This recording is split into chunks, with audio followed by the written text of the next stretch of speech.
It's a volatile week for the oil market amid disruptions in Saudi Arabia, sending prices sharply higher at the start of the week ahead of a sharp drop-off on Tuesday. My next guest has 3 trade ideas in the options market, starting with oil. Serge Berger is the head trader and investment strategist at thesteadytrader.com and joins me now from Zurich. Serge, good to see you as always. Let's get started with the first trade, which is buying at the money December puts in oil. Essentially, this is a bearish play on the oil market.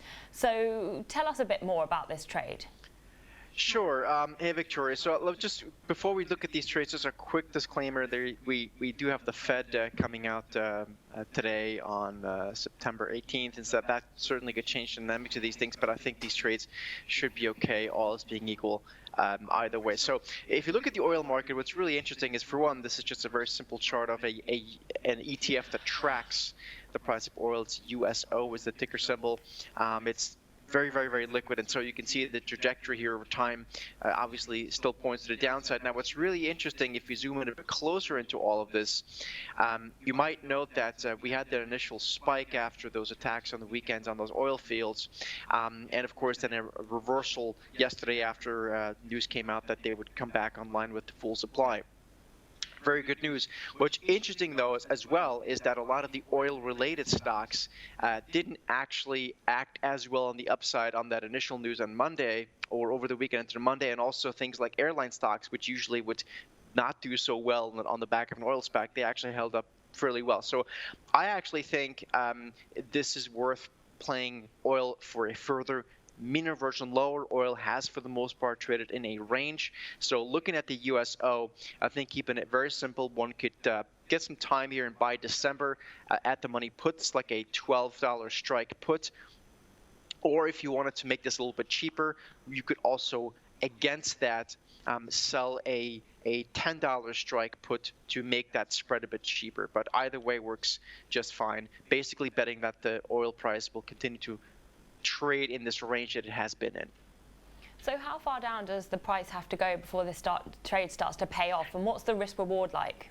Right. I mean, so the reward to risk, I'd have to look at exactly the options premium, but basically the quicker the stock moves lower, the less it has to move, right? If it goes all the way until December to make a move, then it has to move more. So basically, you wouldn't want to be in a trade like this for more than about 3 weeks or so before then potentially rolling it into another month of options. So you really take it sort of 3 weeks at a time. I'm a big believer in not holding options trades for more than a couple of 3 weeks, because then you end up getting theta and just the trade gets riskier. All right, okay, let's move on to the second trade. This is more of a bullish play. It's buying at the money December calls in the US Treasury market. So you're looking for upside there. Give us some more clarity around this trade. Yeah, and again, obviously, this is interest rate, so hence it's very interest rate sensitive to anything that we get out of the Fed.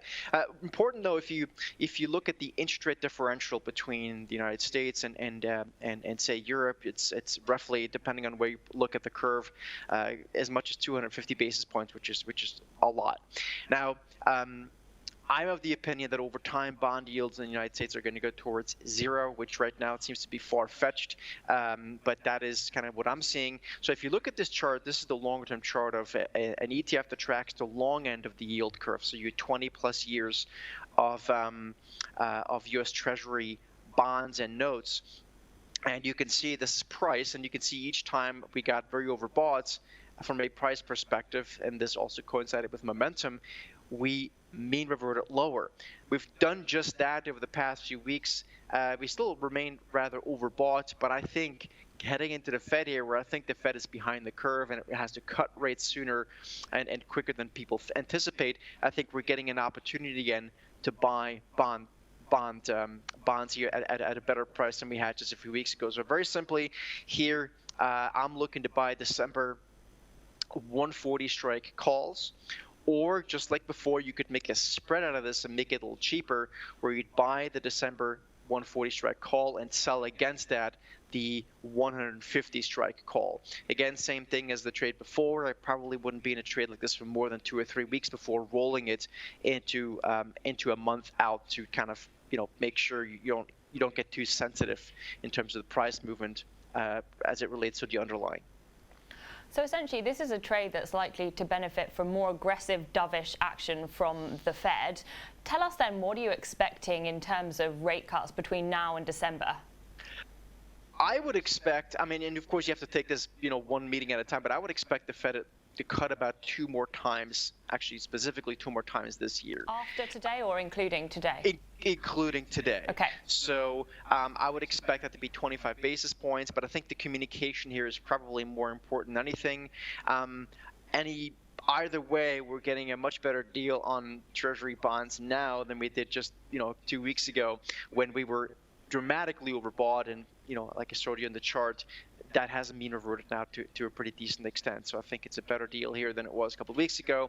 And if you do believe, like I do, that the Fed and interest rates in the U.S. will have to come a little bit more in line with what we have in Europe, then this trade does make a lot of sense. There's a lot of we can go into great detail as well, but basically there's a lot of demographical questions around this, and people needing to buy more bonds, and baby boomers are trying. There's a lot of structural issues here at hand on this as well. And just one more question. Why did you decide to place this trade on the longer end of the curve rather than the shorter, more interest rate sensitive part? I mean, you could definitely do it on the shorter end, and there's another ETF that one could use where the options are less liquid though, and that one is SHY. I'll quickly bring it up in the chart so you can see it here. This actually technically looks a little bit. It may be easier to see how the bullish thing could play out here. This can also be played by the way by euro-dollar futures, which are interest rate instruments. The reason I chose a longer end is because when you get a move, it's the duration's higher, so it's sharper. It's a bigger move, I guess, percentage-wise. But I personally am in this trade here on the short end as well, so kind of playing a little bit of both. Okay, now finally you're looking at buying at the money puts on the S&P 500. I mean, this is an interesting trade given the fact that the S&P is inching back up to those all-time highs. I mean, this is a downside call on the US equity market. Can you explain a bit more about your view? Are you looking for a rollover in the US equity market? Do you think we're past those peaks then?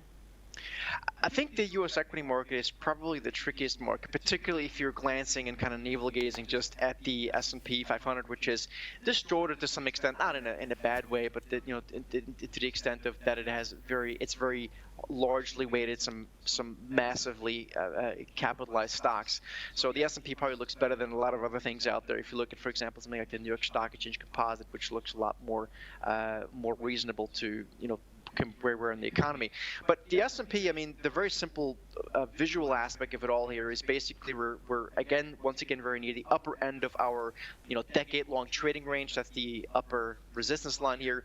But we're also nearing the very upper end of our megaphone pattern. I believe you and I have looked at this megaphone pattern before, and we remain within this, and so I think that's where we have a better opportunity to reshort the market. Now, I will say that if you take the bond discussion from a minute ago into account and looking at the equity market, the lower bond yields go, the more people have to look to the stock market as a replacement for income. So I think the equity market is kind of protected on the downside in that sense. However, if the Fed starts to acknowledge a more a global and U.S.-centric slowdown in the economy, which I think they will have to at some point from between now and December, then the equity market probably has a good chance of revisiting the lows that we saw in late May, early June of this year. All right, Serge, thank you so much for your time. Thank you. That was Serge Berger, head trader and investment strategist at thesteadytrader.com, joining us there from Zurich. I'm Victoria Scholar, and thanks so much for watching IGTV.